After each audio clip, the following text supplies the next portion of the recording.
और सभी क्षेत्रों में मतलब सांस्कृतिक रूप में और राजनीतिक क्षेत्र में तो क्योंकि जब से पूंजीवादी व्यवस्था हमारे समाज में आई है उसके बाद हम एक अलग तरीके से मतलब समाज में रहते हैं, एक व्यवस्थित ढंग से एक मकान अपार्टमेंट बनाते हैं, ऐसे करते हैं। मतलब इंटरनेट का आविष्कार हो गया तो संचार का जो है वो कहीं भी आप रहते हैं तो आपको जानकारी मिल जाती है।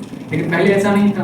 पहले का समाज जो एक कबीले के रूप में रहता था जिसको हम आदिवासी आज कहते हैं। तो शुरुआती दौर में हम सब का पूर्वज जो हम सब के जो पूर्वज थे वो खुद एक आदिवासी के तौर पे सभी को रहते थे और हम सब भी रहते थे। लेकिन हमें तो एक बना बनाया मिल गया, एक आधुनिक युग में इंटरनेट मिल गया या बिल्डिंग मिल गई तो हम सब रहते हैं।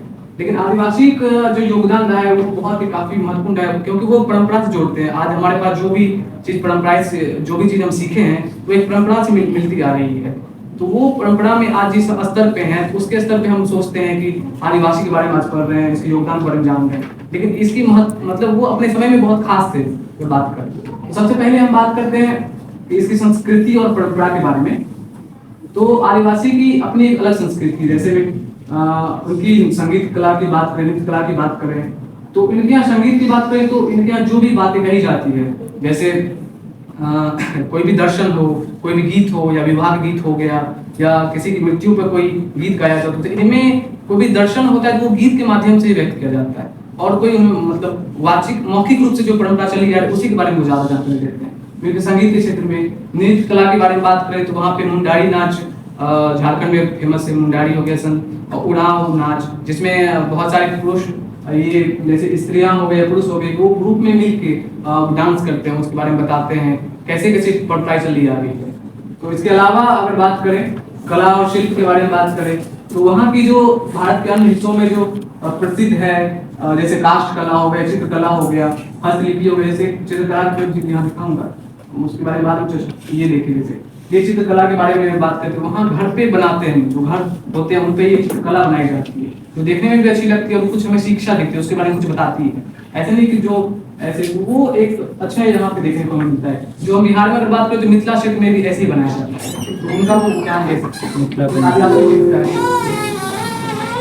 इसके अलावा डांडिया हो गया, जेंट्स डांस के बारे में होता है, उसकी अपनी कला है, उसकी संस्कृति है। और सबसे बड़ी मुझे अच्छी बात ये लगी कि वहाँ पे लड़की को अपना पति चुनने का और उनकी स्वतंत्रता होती है कि लड़के को, तो ये वहाँ की बहुत बड़ी खास बात है जो हमें उनसे सीखनी चाहिए। जो हमें भारत की संस्कृति को उससे मतलब कुछ सीख सकते हैं, उसके बारे में कुछ जान सकते हैं। इसके बारे में और भी बातें हैं, जैसे कुछ जैसे एक गीत है, एक गीत की चर्चा है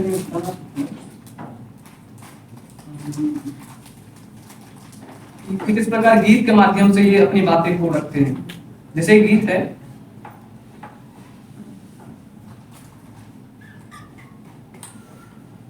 कि खारन ता जीनू इजोयो नेका राजी बोंगा लगी रे, नेका देशी बोंगा लगी रे, नेका राजी चेप पुइया लगी रे, ना राजीम नीजो बोंगा लगी रे। तो ये एक गीत है। गीत के माध्यम से वहां पे बताया जाता है कि एक बिंब तैयार किया जाता है कि मछली के माध्यम से आदिवासी समाज की जो आर्थिक जीवन का चित्रण हुआ है कि कहा गया है कि नदी की सारी मछलियां किस देश में किस राज्य में चली गई, माँ से पूछ रहे बच्चे वहाँ किस देश में वो मछलियां चली गई हैं और बताती है कि जिस देश में पानी है उसी देश में वो मछलियां चली गई है। तो वो विस्थापन की जो समस्या है उसको दिखा रहा है कि प्रकृति और दूसरा एक तरफ प्रकृति हो गई, एक तरफ राज हो गया। जैसे एक सबसे अच्छा उदाहरण ले तो ये हरिराम मीना की एक उपन्यास धूनी सकृति है, उनको जब आप पढ़िएगा तो उनमें बहुत अच्छे से मतलब वर्णन किया गया है कि किस प्रकार जब प्रकृति मतलब ओला जब गिरता है प्रकृति ढाती है और दूसरी तरफ राज की व्यवस्था, दोनों के बीच में पिस चुके हैं और मतलब कभी इधर कभी उधर उसको तो समझ में नहीं आता है। और बीच में जो राजा होते हैं, राजा अंग्रेज का ही चीज होता है, वो दिखाता है कि हम आपके प्रति वफादार है लेकिन वो वफादार होता नहीं है, पूरा अंग्रेज राज की तरफ होता है। तो उसके बीच में वो अपनी मतलब इसके बीच में अपनी परंपरा बनाए रखते हैं। ये इसके माध्यम से संस्कृति के माध्यम से गीत के माध्यम से दूसरा अगर बात करें तो पर्यावरण संरक्षण की बात करें तो आदिवासी समाज में पर्यावरण के प्रति अधिक जागरूक रहा है। उनके जीवन का अधिकांश हिस्सा जंगलों, नदी और प्रकृति संसाधनों के गहरे संबंध में बसा है। ये आज भी हम देख सकते हैं कि अगर हम असली प्रकृति की बात करें, असली जो प्रकृति के बीच में रहते हैं वो आदिवासी है। क्योंकि हम सब बस कभी कभी अगर चले जाए घूमने के पर्पज से जाते हैं, लेकिन वो सब वहीं रहते हैं, उसके बारे में बात करते हैं और आजकल पर्यावरण संकट के बारे में जो भी है तो वो उनके बारे में अच्छे से हमें बताती है। तो ये पर्यावरण के रूप में हम देख सकते हैं पर्यावरण संरक्षण का, जो हमें एक संदेश भी देती है कि हमको पर्यावरण के प्रति जागरूक रहना चाहिए। तीसरा है कृषि और वन्य जीवन। तो उनका है कि वे प्रकृति के साथ संतुलन बनाए रखते हैं और खेती करते हैं। जंगलों से प्राप्त औषधियां, फल और लकड़ी और अन्य उत्पादों से भारतीय समाज की अर्थव्यवस्था को समृद्ध किया है। तो धुनी के तीर में एक हिरलिया नाम के एक मतलब पात्र है, उसकी मृत्यु हो जाती है। मृत्यु इसलिए होती है कि कुछ गांव में जो जड़ी बूटी जो दवा जो डॉक्टर होते हैं वो उस गांव में नहीं होते हैं, उनकी मृत्यु हो जाती है। उस समय जो जड़ी बूटी और इलाज करने का जो था वो ज्योतिषी या वैद्य जिनको कहा जाता था, वो अपने माध्यम से जड़ी बूटी के माध्यम से इलाज करते थे। ऐसा नहीं कि मतलब वर्तमान में एलोपैथी आ गया तो डॉक्टर की परंपरा, इससे पहले भी हमारे देश में वो औषधि वाली परंपरा जो थी वो हमारे देश में पहले से चली आ रही थी, जो इन फल लकड़ी औषधियों के माध्यम से हमारे अर्थव्यवस्था को ये हमारे देश के लिए योगदान दिया हमारे भारत में। इनके बारे में जान सकते हैं। जो वन संरक्षण के प्राकृतिक दृष्टिकोण अपनाए, जिनमें शिकार, जंगलों का अधिक दोहन न करना, ये हमें उनके माध्यम से सिखाती है। तो ये हम वन्य और वन्यजीवों के बारे में देख सकते हैं। दूसरा सामाजिक संरचना और समानता। आदिवासी अगर हम इसकी बात करें तो आदिवासी समाज की पारंपरिक सामाजिक संरचना में समानता और सहयोग की भावना अधिक थी। उनमें जातिवाद और भेदभाव की परंपरा बहुत कम नहीं है। क्या करते हैं वैसे वहाँ पे सबसे बड़ी अच्छी बात है कि वहाँ पे किसी समुदाय में मैंने पढ़ा था तो वहाँ पे पितृ सत्तात्मक नहीं माता सत्तात्मक कहीं कहीं व्यवस्था होती है। आदिवासी में माता उनमें माँ प्रधान होती है, पिता नहीं, लेकिन हमारे यहाँ पितृ सत्तात्मक है। ये वहाँ की सामाजिक संरचना है और वहाँ पे जातिवाद नहीं होता है। वहाँ पे भले ही समुदाय में बटे होते हैं लेकिन फिर भी एक दूसरे को साथ देते हैं। कोई भी समुदाय किसी भी संस्कृति की वो वहाँ की अपनी विशेषता है। इसके अलावा आदिवासी समाज की समूह जीवन शैली ने सामूहिकता और उनके सहयोग को बढ़ावा दिया है। वहाँ पे जो भी सामूहिक रूप से सभी कोई काम होता है और वनोपम का संकलन, आखेट या कृषि कर्म की गतिविधियां हो, कोई भी गतिविधियां हो, वो सामूहिक रूप से करते हैं। कुछ हद तक वहाँ पे अगर देखा जाए फिर भी वो सब एक जैसा रहते हैं, मतलब मिलजुल के रहते हैं, जैसे हमारी भाषा में तो वहाँ पे ये देखने को मिलता है। और भौतिक लाभ और स्वार्थ इन लोगों की मानसिकता में नहीं है। यही वजह है कि वहाँ के लोग भोले और सहज होते हैं, उन्हें कोई भी ठग सकता है।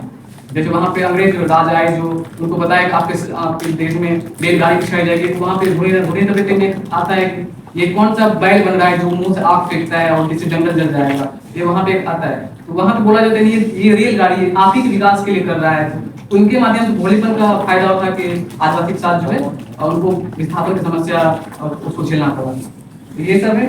इसके अलावा आगे बढ़े राजनीतिक संघर्ष और अधिकार की बात करें तो हम सभी जानते हैं कि आदिवासी आज नहीं हमारे जैसे सबसे पहले तिलका मांझी की बात करें बिहार की है। उन्होंने किस प्रकार हमारे देश को क्या कहते हैं अंग्रेजों से विरोध में लड़ा था।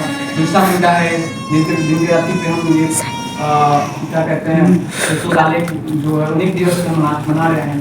ये सब हमारी स्वतंत्रता बहुत पहले से हम हमारे देश को जागरूक करने का काम कर रहे हैं। भले ही वो आदिवासी समाज में हो लेकिन एक स्तर से हमारे देश में ही काम कर रहे हैं। तो ये है। और गुणाधिकार या भूमि अधिकार, शिक्षा के अधिकार शामिल है।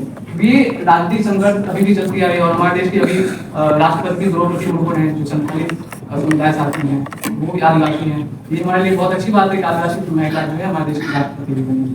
राजनीतिक स्थिति के बारे में ये जानकारी है। उसके अलावा बात करें आधुनिक समाज में उनका क्या